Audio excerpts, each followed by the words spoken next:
The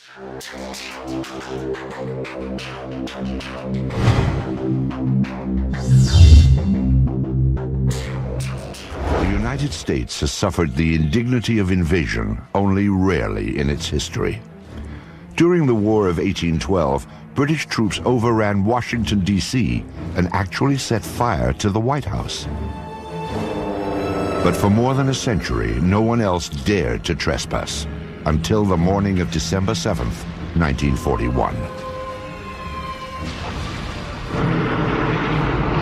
In the end, Japan paid dearly for its ambition, and American armed forces avenged their shame at being caught unawares. With the end of World War II, the Soviet Union emerged as America's most threatening adversary. The Soviet detonation of an atomic bomb in 1949 and the sheer size of its armed forces kept the United States military in a perennial state of alert. In July of 1952, during the administration of Harry Truman, Washington, D.C. appeared to be the target of airborne intruders. But the prowlers weren't Soviet fighter planes. They seemed to be UFOs. Perhaps the most important sighting of all time was the so-called Washington merry-go-round. On 2 weekends in 1952, July 19 and 20, and July 26 and 27, UFOs were tracked by radar and seen by numerous individuals over Washington, D.C. and its environs. People at Andrews Air Force Base and at Washington National Airport went outside and could actually see objects in the sky that matched positions of blips on the radar scopes. And the net result of it was, for a couple days there, UFOs seemed to have had their way over the skies of Washington. On the third day of the sightings, as operators tracked the mysterious signals, curiosity suddenly turned to panic. The objects were heading toward the prohibited airspace over the Capitol and the White House itself. The Pentagon ordered jets from an airbase in Delaware to intercept the intruders. Al Chop was the Air Force's civilian spokesman on UFO issues. He was called to the radar room at Washington National as the dramatic incident unfolded. We were observing about 4 or 5 known flights and about 12 to 14 UFOs. And we saw the flight coming in from Delaware. We could see them on the radar scope, and the moment they came on the scope, all the UFOs disappeared. The fighter planes patrolled the empty skies for some 20 minutes, but there was nothing to intercept.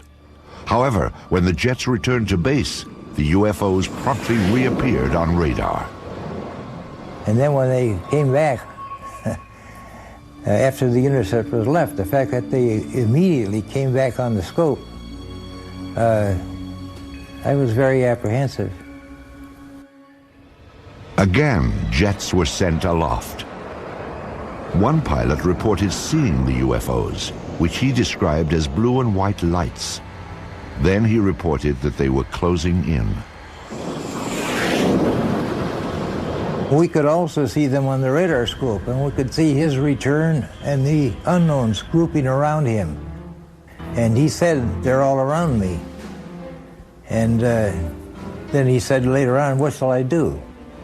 Well, what could we tell him? After a few minutes, the UFOs pulled back and then disappeared. The standoff was over. However, the extended episode had stunned the nation. That sighting has never been adequately explained.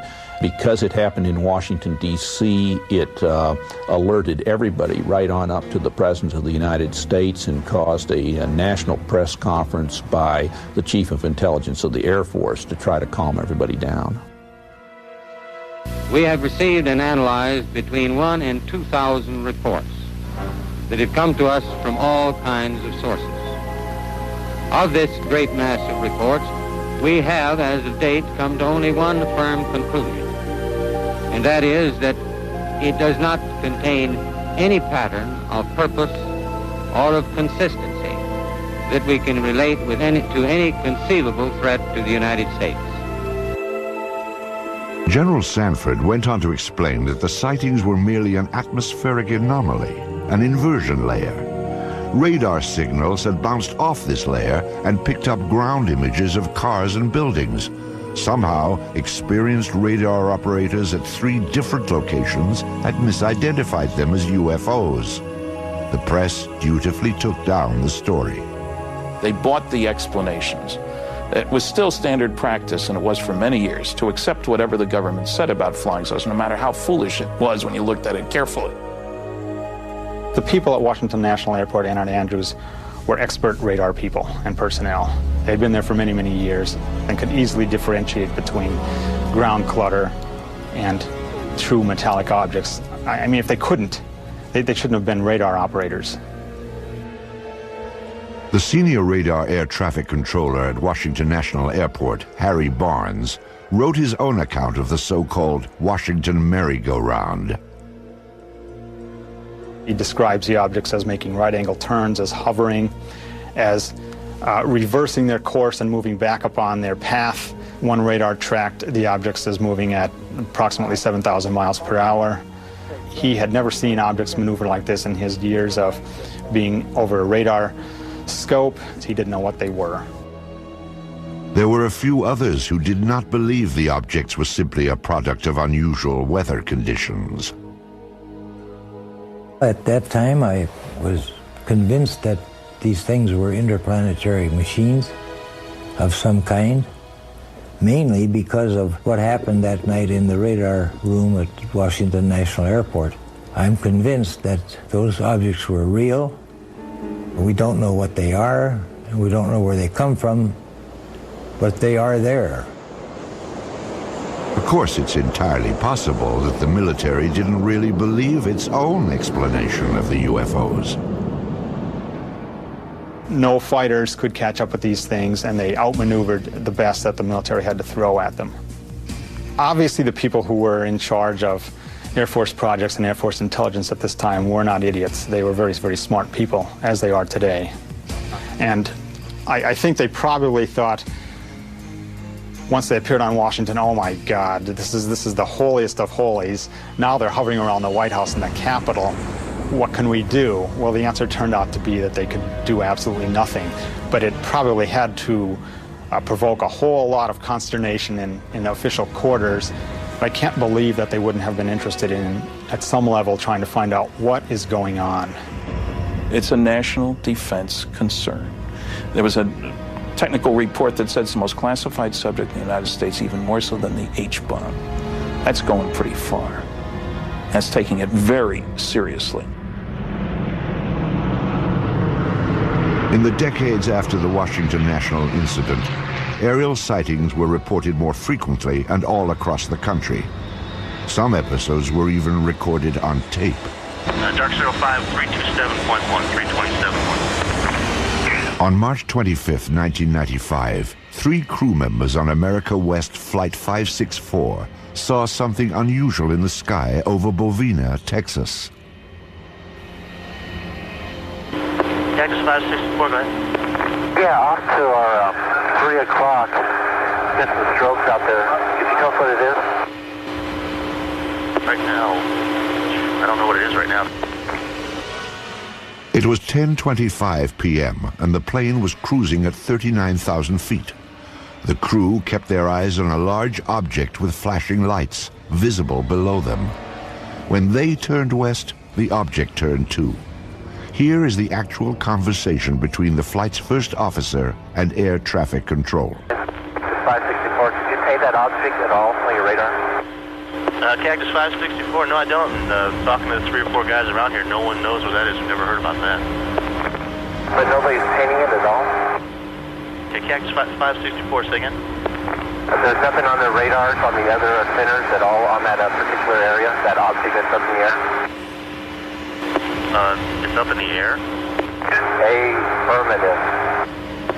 No, no one knows anything about it. Eventually, the object moved in front of an active thundercloud. When lightning flashed, the crew got a better look. What's the altitude about? I don't know, probably right around 30,000 or so, and it was a thrill that start them going counterclockwise, and the length is unbelievable.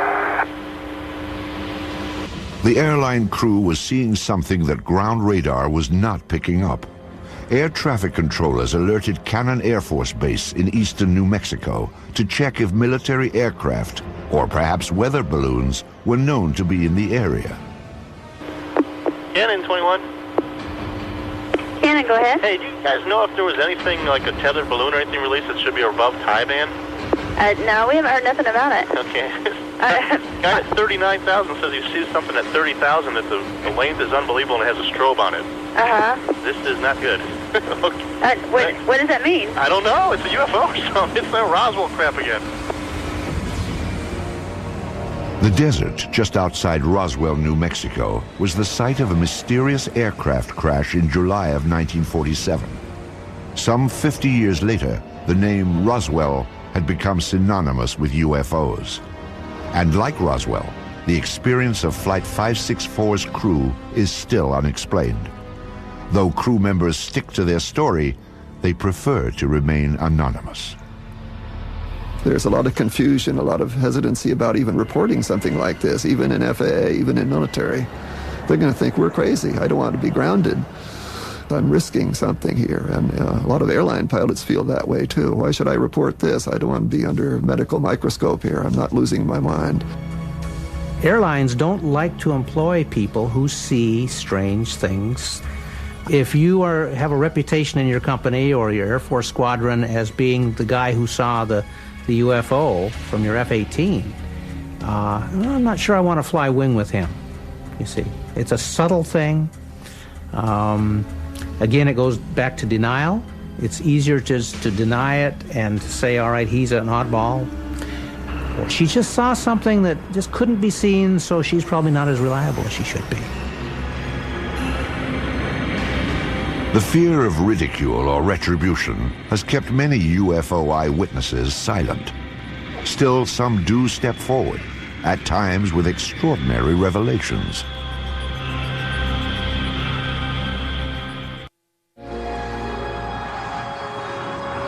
Shag Harbor is a small fishing village on the east coast of Canada. It is a peaceful place where the locals focus on the sea, not the sky. But in 1967, a dramatic UFO incident upended Shag Harbor's quiet ways. It was October 4th, 1967, when two of the townspeople en route to their homes spotted something strange above the tree line. My friend and I were talking as I was driving, and all of a sudden my friend said, look at those lights in the sky. When we first seen them, they looked like they were stopped. Of course, we was driving in the car and we couldn't tell if they were stopped or if they were moving or what they were. And after we lost sight of it and we went around the corner, we gained sight of it for a few more seconds, then we lost sight of it again. I know I was scared when I first got out of the car because I wasn't very long getting into the house, like to get my father and get him to come out and have a look at it. And I was kind of hoping that it would stay there long enough for him to see it, and it did. And I come home and I told my mother about it, and first question, of course, was you drinking? And I said, no, I don't think so. Smith and Kendrick weren't the only ones to see the strange lights. Many of the locals watched as they flickered off and on. Suddenly, the luminous object turned on its side and plummeted into the harbor waters. Eyewitnesses rushed to notify the Royal Canadian Mounted Police, or RCMP. The people who initially arrived on the scene, the civilians who were called in to aid the RCMP, concerns were for survivors. Most people saw this thing occur from a distance, and it was initially thought that perhaps it was an airplane crash, but what the eyewitnesses saw, or in this case what RCMP officers saw when they arrived on the scene, there were at least 3 officers on the shoreline that at least saw a pale yellow light moving on the water. They all felt that it was something quite unusual. The RCMP officers were not alone in observing the mysterious object. They were surrounded by a small gathering of spectators. And we all seen it, the police seen it, and everybody was, I guess, startled by it, and nobody had None of the people that were there had ever seen anything like it before. And I know I hadn't. The witnesses stood and stared, mesmerized by the strange light on the water. Then, just as suddenly as it had appeared, the light vanished. A Coast Guard cutter was summoned, but local fishermen, already on board their vessels, headed for the spot where the light had last been seen. They were looking for survivors, but the only clue that anything had happened that night was a thick layer of an unknown substance. There was a great bubbly foam, and it was yellow. Nothing I had ever seen before. You couldn't smell no odor or anything. And we went about probably 3 lengths of the boat, and we ran out of it. And we turned the boat around, and came back into it, and we ran out of it again. The foam, like the lights, eventually disappeared. When it was obvious there was no further sign of distress, the search ended for the evening. By the following morning, the RCMP had already made contact with nearby military bases. They were hoping to find a reasonable explanation for what they'd seen. There was none. This left the small town of Shag Harbor to become big news. It's a headline story throughout the North American press and beyond. And in that, it was said quite clearly, there were statements made by personnel at Canadian Forces headquarters in Ottawa saying that, yes, indeed, we are searching for the crash of what we believe to be an unidentified flying object. This is one of those rare cases where something indeed real has gone into the water, and it's not an aircraft, and it's not space junk. This was an official statement. Canadian Armed Forces clearly stated that the object was officially a UFO. But the question of where it went after hitting the water was still a mystery. Canada's Department of National Defence was determined to find out. Military authorities ordered an underwater search. Within hours of the sighting, a Navy diving team was bobbing off the shores of the tiny fishing village, scanning the harbor bottom for debris. Meanwhile, Shag Harbor residents were stunned by what was happening in their small town. Those who had been the first to witness the lights were quickly gaining notoriety. Everybody teased me a lot about seeing Martians and all this stuff, but I believe I see something. I did see something, there's no question about that. And what it was, that I don't know, but it was something. It was definitely something. The people of Shag Harbor had no expectations. Roswell, although it occurred in '47, did not become, a story and a case until almost into the '80s, at least until '78. And they weren't influenced by that. Shag Harbor stood alone. Nothing was found during the Navy's 3-day vigil. On the 8th of October, the search was canceled. Media interest began to wane, and life in Shag Harbor settled back to normal. But researchers now claim there is more to this incident than originally revealed. 26 years later, the case was re-examined and unofficial information began to emerge. The men from the original Navy diving team were the first to talk, and what a story they had to tell. These men are claiming that there was a second operation, and their story has been corroborated by other Armed Forces personnel, that this UFO did not stay in the Shag Harbor area, but got away under the water and went up the coast and came to rest near Government Point. Now, at Government Point, you have a secret base. In those days, it was an American base on Canadian soil. To have an unidentified craft of any type sitting very near this facility and on some of their detection equipment would be a matter of extreme concern. The Shelbourne military base at Government Point is now closed. But at the time of the sightings, it was a first line of defense against Soviet threats. Here, American forces monitored for submarine activity using a sensitive underwater grid.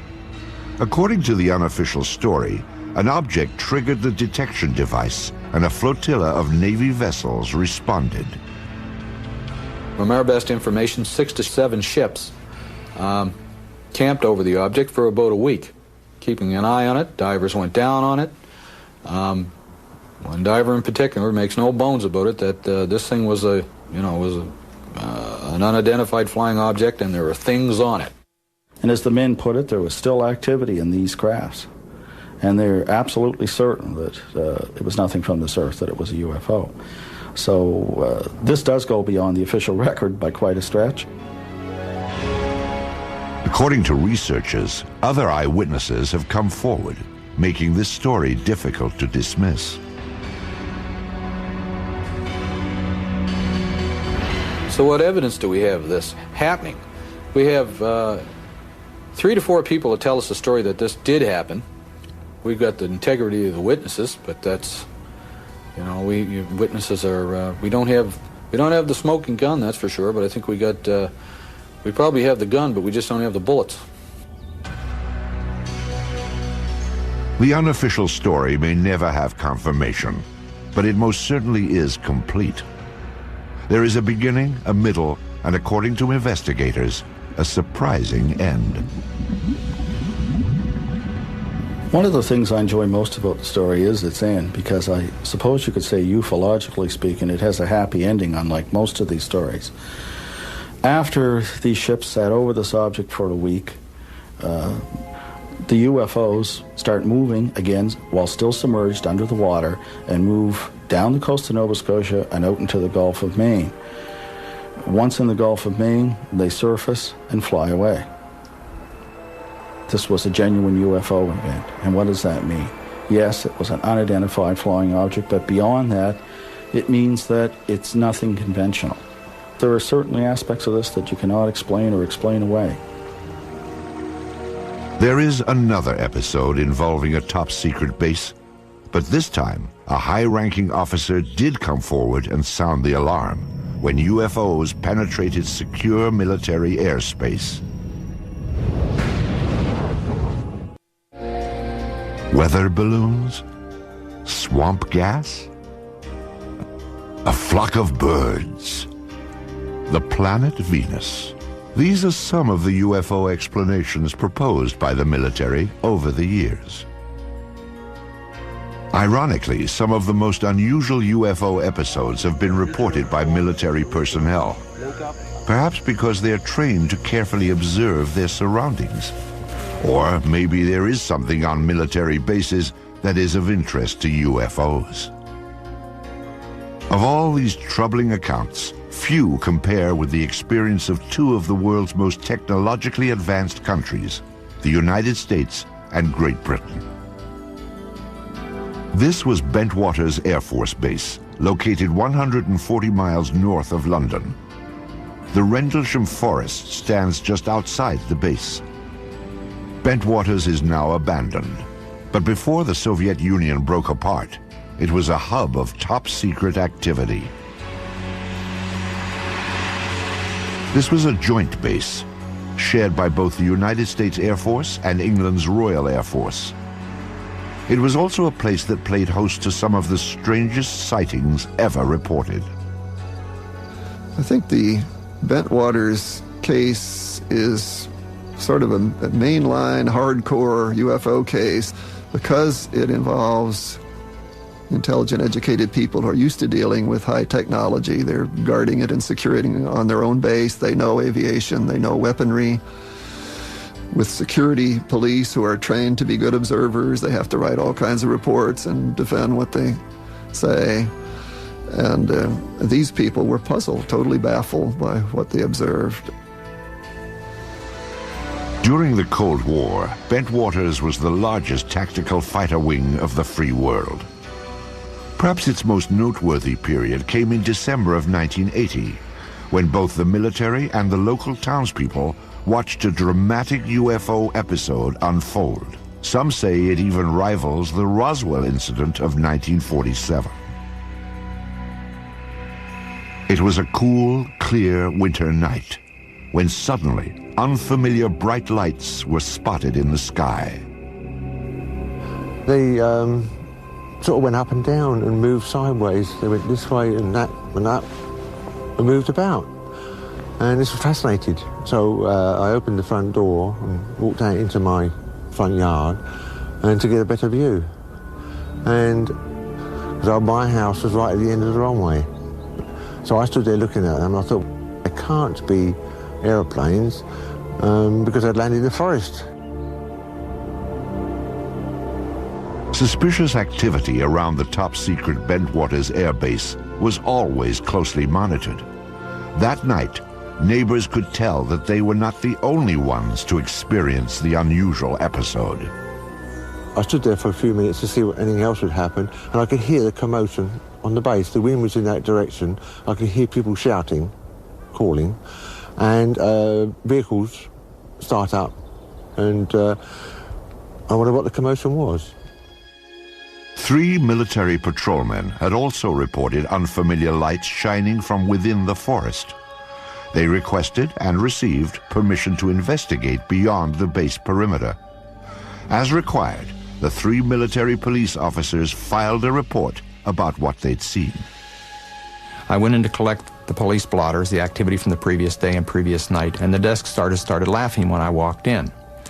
And I knew something interesting happened, and he told me by name the 3 individuals and said they were out in the woods chasing UFOs all night, and laughed, as though he didn't believe it. The sighting became a hot topic on the base. Though it was a source of amusement at first, the incident was taken somewhat more seriously as the hours ticked by. There was concern in the powers to be, so to speak, on the base, not so much from the incident that occurred, but the ramifications and the distraction, I guess is the best way to put it. Because a lot of those security policemen were guarding some very, very important materials and had a very, very responsible job. In order to get the base back to normal, the military brass dispatched a team of their own police to investigate. They hoped to find a reasonable explanation for the strange lights. But what they found only heightened concerns. The next day, several of the police went out to the area and did find indentations on the ground, and they called the British PCs, the British police, who came out and wrote it off as hens nesting and rabbits burrowing. The interesting thing is there were 3 depressions which were equal distance apart, and they were all the same diameter, and the ground had been depressed the same depth. Quite interesting. But the story did not end there. 2 nights later, the object returned. An American military team responded, setting out towards the forest. This time, investigators brought a Geiger counter to check for radiation, plus cameras and a tape recorder. Here is the actual recording of Colonel Halt as he encountered the mysterious object near Bentwaters Air Base. Oh, I saw a yellow tinge in it too. Weird. It appears to be maybe moving a little bit this way. Yes, it's better than it has been. So, it's coming this way. It is definitely coming this way. The 2 pieces of it are shooting off. There is no doubt about it. This is weird. Go ahead. Suddenly the object, the red object, started dripping like molten metal, just like coming out of a crucible. It dripped for, I would say, several minutes and suddenly exploded. There was no sound, just a poof, and broke into multiple white objects, and they all disappeared. We were very puzzled at that time. We really didn't know what to think. In the forest, the military squad detected some unusually high radiation levels. However, they found no other evidence to explain the situation. Then, the team observed a stunning display of lights in the northern sky. The dazzling lights proved to be a mere prelude to the stunning object that appeared in the southern sky.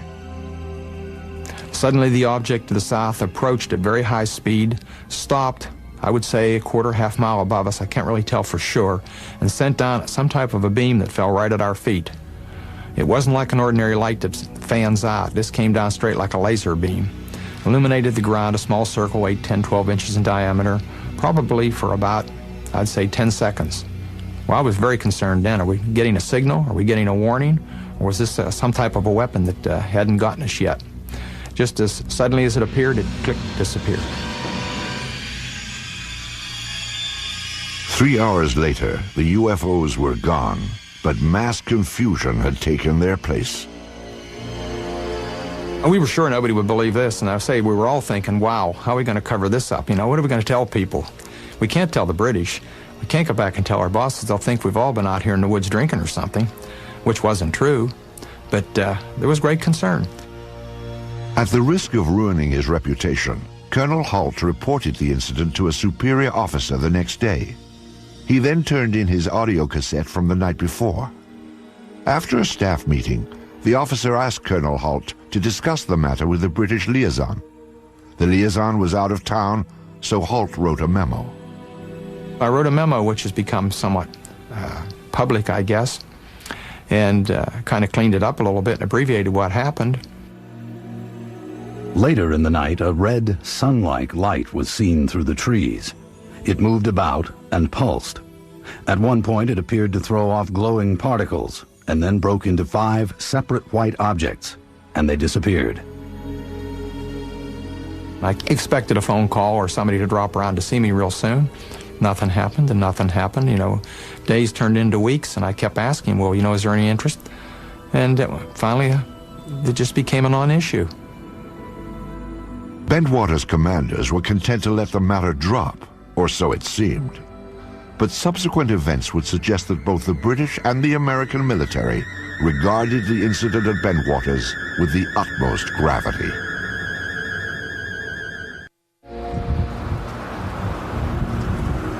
Shortly after Christmas in 1980, a series of bold UFO approaches apparently challenged the security of a top-secret airbase north of London. Lieutenant Colonel Charles Halt, Deputy Base Commander of the Joint American-British Outpost, was among the eyewitnesses. However, his reports to other Bentwaters officers elicited no response. Still, there is evidence that the incident was not ignored. Indeed, far from it. The local townspeople were among those who noticed a change around Bentwaters. I had customers come round to my garage who were military men. I asked what was going on, and they said, well, they weren't allowed to say. And I had 1 or 2 officer customers, and I asked them, and they weren't allowed to say either. I don't know why. British UFO researchers Dot Street and Brenda Butler attempted to interview eyewitnesses, but were barred from the base. They didn't say it was a UFO, they said something had happened in the forest. And when we came down and we actually tried to interview people, we were just stopped. A breakthrough came for the UFO investigators when military personnel began to reveal a bizarre story that included more than just the sighting. They claimed an alien craft controlled by extraterrestrials landed in Rendlesham Forest and made contact with American officers. These curious reports have been ignored or denied by government and military officials. Despite this dismissive reaction, some say that the armed forces were keenly interested in the events at Bentwaters. People did investigate. They did it from an arm's length. I was never formally debriefed, and I can't, to this day, can't believe that. I do believe some people crept around the base, so to speak. I do believe there were multiple agencies with a great deal of interest that probed discreetly. I can't explain. I've had people indirectly approach me trying to pry information out and to find out what was going on. Military officials offered only conventional explanations for the extraordinary reports. Among them, that a satellite had fragmented as it re-entered the Earth's atmosphere. I can't rule out that a satellite didn't fall, or a portion of a satellite didn't fall in that area, but how would one account for the object moving through the trees? And the objects in the sky, they did not fall down. They stayed in the sky and moved about in sharp angular patterns, and there were 3 of them. And indeed, it does seem that some space debris did come through at around about the time concerned. But it should be remembered, of course, that the Bentwaters incident occurred over a series of nights. Another explanation for the sighting was refraction of the beam sent out by a nearby lighthouse. Clearly, something extremely unusual happened. The skeptical explanation that it was the lighthouse light reflecting strangely through the woods doesn't make any sense, because why hadn't they encountered that problem before or since? If it's this lighthouse, the atmospheric conditions would have been such that at some other point it would have happened, but it never did. So you have something going on there that is inexplicable in the mundane. You've got very credible people who are charged with guarding a facility who cannot explain it, and if these people are incompetent, we'd better get them out of there. But none of the military personnel said to be involved were removed from the base. And publicly, it seemed both American and British officials were not anxious to pursue the matter any further. The corporate view of the British Ministry of Defence about the Bentwaters case is simply that the case was looked at the time and was not judged to be of any defence significance. Well, I've not seen that borne out by any analysis. It certainly seems to be an example of bureaucracy gone mad if you have something like this happen and people blandly say it's of no defence significance. Years later, the official position concerning the Bentwaters incident was revisited. This time it was brought before Parliament by no less than a former British Chief of Defence, Lord Hill Norton. Either the Americans, and indeed the deputy base commander, were hallucinating, or they believed that something had landed there, and they had taken photographs and records of it. In either event, it must be of interest to the defense of the United Kingdom. Despite such pronouncements, the military kept quiet about the incident at Bentwaters. Oh, there's no doubt in my mind it was some type of a cover-up. And I think there were some misleading stories put out. Somebody didn't want the general public to be aware of what had happened. Some 2 decades later, all physical evidence supposedly gathered during the incident is missing. No photographs have been found, although 3 separate search teams took pictures. And the military has no comment about the Geiger counter's high radiation readings in Rendlesham Forest. Perhaps the incident at Bentwaters Air Base in December of 1980 will never be fully explained. However, those who were directly involved have reached their own conclusions. I think something totally out of the ordinary happened, something that we don't have an explanation for, and I'd certainly like to have one. Have we been visited? Perhaps. There certainly was some type of intelligent control over what we saw. I don't think there were little green men on board or whatever, and I really can't explain it. I'm firmly convinced there was some type of intelligent control. The baffling episode at Bentwaters is but one on a long list of sightings that seem to merit an in-depth and impartial investigation. Some of the most credible of these reports point to UFO penetration of sensitive defense installations. But there is one place on Earth where military authorities are said to have actually examined alien spacecraft: the forbidden American airbase known as Area 51. The peculiar events at Roswell in July of 1947 seem to have established a pattern for government handling of the UFO issue in the United States. The more officials denied the existence of UFOs, the more it appeared they had something to hide. In the 50s, there was the belief that the U.S. Air Force had proof of some sort that these were alien spaceships and was covering it up to prevent panic. That, in fact, the government not only knows about flying saucers, but is in cahoots with the aliens, that there is a technology exchange going on. In the years immediately after Roswell, the Army Air Force designed and tested a number of saucer-like craft, but none appeared to be of alien origin, nor were they especially flight-worthy. However, in recent decades, suspicion that the government was test-flying captured alien spacecraft has begun to surface again. Attention focused on an ancient dry lake bed deep in the desert of Nevada, at the heart of the Nellis Air Force Range. It is a top-secret test site known as Area 51. There's a new body of folklore growing up around UFOs, and this is associated with Area 51, which is part of the Nevada test site. And the story is that flying saucer technology is being tested and flown in extraordinarily advanced aircraft that are being developed there. There doesn't seem to be any question that there are extraordinarily advanced aircraft being test flown there, and this has been going on for some years.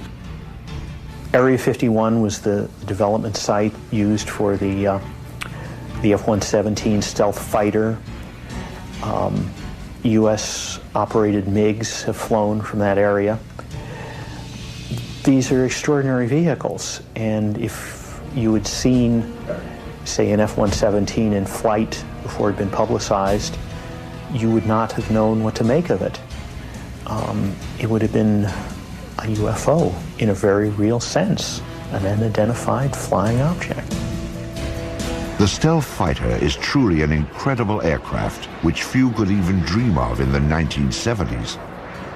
To observers near Area 51 at that time, it would have appeared surprisingly alien and worthy itself of a flying saucer report. What's really interesting is that as long ago as 1947, people were reporting the boomerang-shaped UFO, which now looks very much like what is being flown as part of the stealth technology.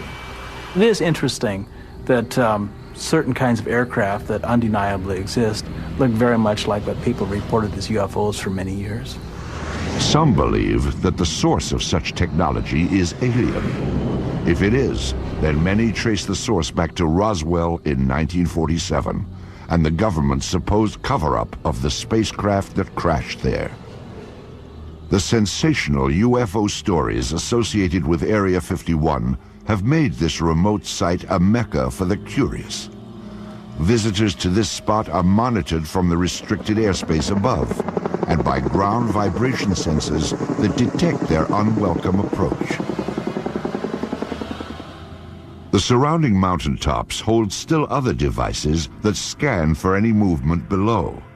Once they are alerted, private security forces move in to discourage the curious from getting closer.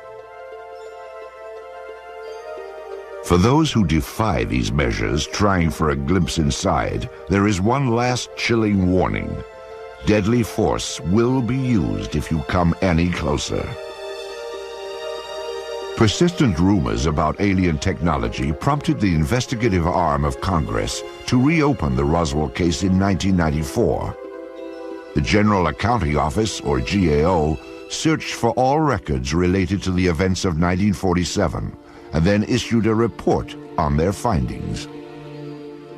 The General Accounting Office report is brief, like most of their reports, and it simply describes what they did to try to discover what happened in Roswell, which was contact the usual suspects, the CIA, the FBI, the National Security Agency, and so forth, and ask if they had information on Roswell, and ask to see certain records there. But essentially, they couldn't find any documents on Roswell at all, period. In fact, the GAO revealed that every document relating to Roswell had been destroyed illegally. When you really look carefully at the phenomenon, there's no question that some UFOs are alien spacecraft, that some government officials have known this since 1947, and this is the biggest story of the millennium. Also, I think we need a new generation of journalists who will give this story the attention it deserves. If we spent 1/10 the effort that was spent on Monica Lewinsky on getting to the truth about flying saucers, we all know what was going on in 6 months. Who was responsible for destroying the Roswell papers? No one has yet been named. But now the years are passing, and those who hid the truth about UFOs may never be identified. Perhaps the more important question is, what were they trying to hide?